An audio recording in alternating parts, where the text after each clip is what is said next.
Arzând te arzi de el, de un alt fel de băiat care cu și prin tine a devenit bărbat și acum e liber în largul lui. Tu spargi oglinzi să n-ai reflex în fața nimănui și nici nu vrei să ai, pentru că dacă ai vrea s-ar fi creat un râu și tu l-ai inversat. Pe un mal ești tu, pe altul lumea lui care există doar în mintea ta, uitat în mintea lui. Și mai am amintiri, el încearcă să aprindă în mine tot ce e ars deja și n-o să mai poată să ardă.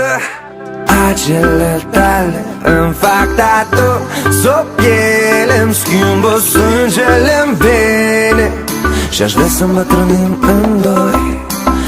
Acele tale îmi fac tatu, sub piele îmi schimbă sângele-n vene și aș vrea să îmbătrânim în doi. Vină, e greu să împarți la doi, toți în tine, eu înșir pe voi. Noi, ambii strani, duri unul cu altul, cu străinii moi. Goi, în lumina zilei, fără secrete, ne cunoaștem prea bine să știi. Nu-ți fie frică, ține-te de mine, îți promit să nu te las, fie rău sau bine. Și mai am amintiri, el încearcă să aprindă în mine tot ce e ars deja și n-o să mai poată să ardă. Acele tale îmi fac tatu, sub piele îmi schimbă sângele-n vene și aș vrea să mă trăim în doi.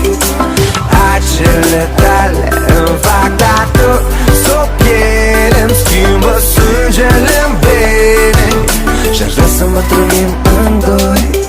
Și îți doresc, de fapt nu, eu nu-ți doresc să fii în locul meu, să simt ce simt acum cât te privesc și să te rușinezi aflând cât tare te iubesc, fără interes, dar cu fantezii, nu le știi.